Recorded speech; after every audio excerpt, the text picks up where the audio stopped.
Hey guys, I'm TC from the Calgary Player. I'm here for week 3 of the UPA versus my friend SurvivalProdigy. So yeah, just gonna hop right into the team builder.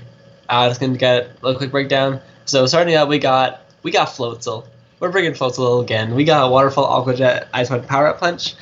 His only really good switch-in to the water and ice coverage is either Manaphy or Miltank, and I'm expecting Miltank to be his more switch-in than Manaphy. And so if I can get like a Power Punch or two versus that, then Waterfall can be a 2-hit KO. But I doubt it'll be staying in for long versus it, just because of body slams or whatever.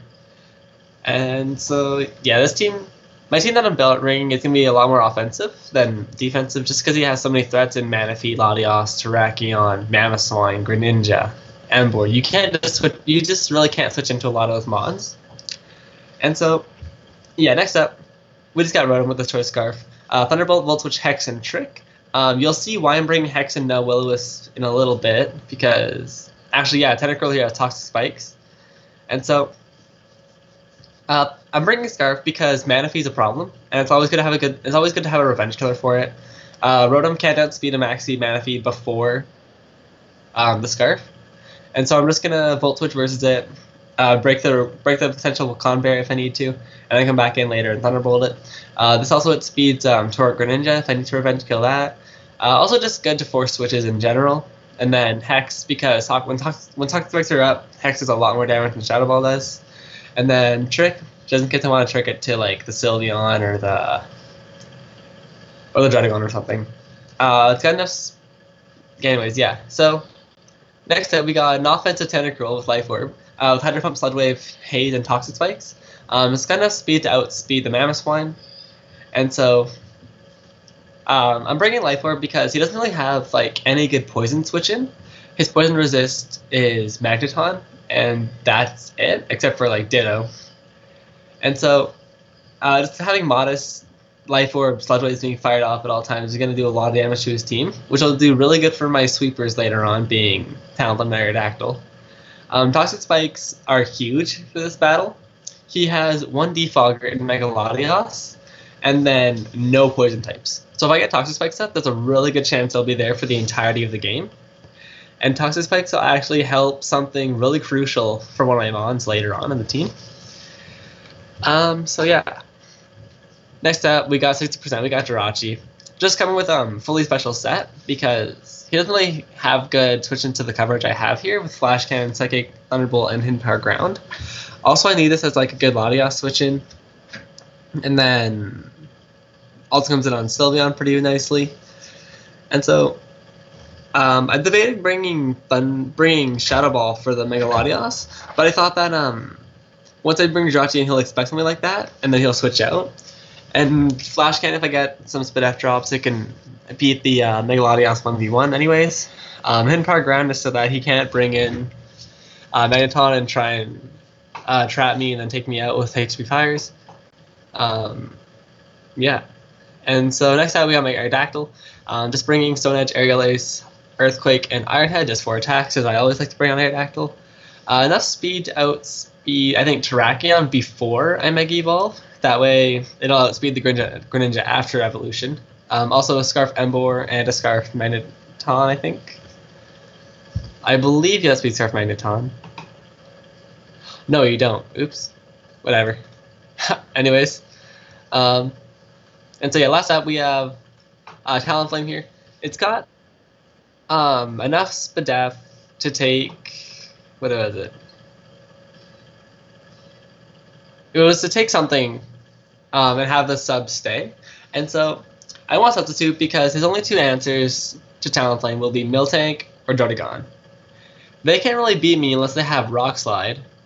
And so the main idea of the Toxic Spikes is that if he brings Druddigon as his Talonflame counter, the Rocky Helmet and Rough Skin will wear me down, so I'm not going to want to attack him very much.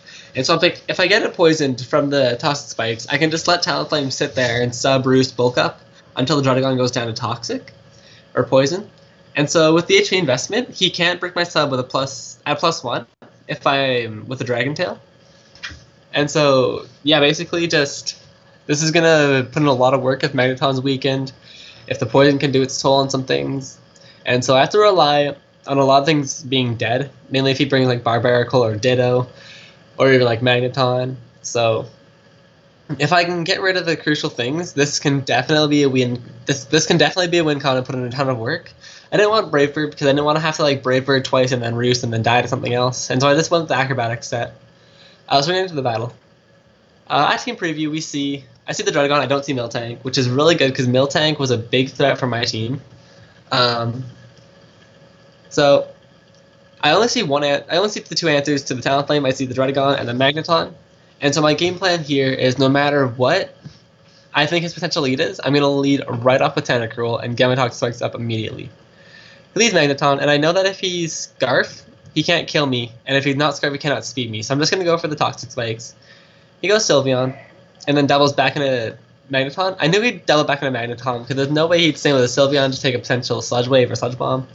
I'm going to switch out here into Rotom as it resists both of its stabs moves. He crits me with Volt Switch, doesn't really matter at all. He goes Sylveon, I can just Volt Switch out because I know that even if he's Scarf, he cannot speed me. I'm going to go into Jirachi as he actually goes for Shadow Ball, which, call it a play, but I had my Ghost type in. He has this with F drop, so I don't want to stay in any longer with Jirachi and go for a Flash Cannon. And so I just go into Talonflame as he goes into Druddigon, predicting me to be the physically offensive set. And so I'm just going to go for the sub as he goes for the Glare, which is really good for me because I can go for Bulk Up, and he can't break my side with Dragon Tail. And then I can just proceed to set up until he dies to Poison. And then this can go to town because Magneton's really low. So he finds out he can't break the sub. I go for another Bulk Up. And so seeing this Poison damage, I know that so that's the sub. No matter what he does, he can't kill me this turn. And after one more round of Poison damage, a +3 Acrobatics will kill him. So I'm going to go for the next Bulk Up as he misses the Stone Edge, which is unfortunate right now. But by next turn, you'll see it won't matter because all he'll be able to do is break the sub. Talonflame's priority outspeeds and kills him. And the only way that that the Stone Edge would have mattered is if this Greninja lives and then would somehow be able to kill me with a Water move. As the Greninja does not live, and at this point he just forfeits the game. So Talonflame sweep. Doesn't feel good sweeping a good friend. 6-0. Sorry for the really quick battle. Sorry for the sweep, Matt. Yeah, I'll see you guys with my next week. See you later.